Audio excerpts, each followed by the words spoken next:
ចាក់ពពទីទុយហើយច្រកហើរោគចំណៃ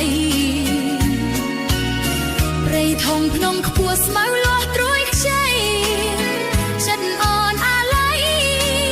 ថ្ងៃយើងជួបគ្នាជួបហើយប្រែប្រ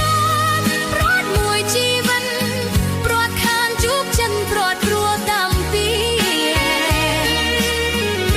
ប្រត់គ្នាជាតិនេះព្រោះមានមេរៀជាតិក្រោយជួបគ្នាក្នុងនាមភក្តីអូនរស់ទួលទុកព្រោះបាត់មុខមករស់ខ្វះបង្គំត្រនំនិស័យរូបរស់មែនពេញចិត្តអណ្ដោ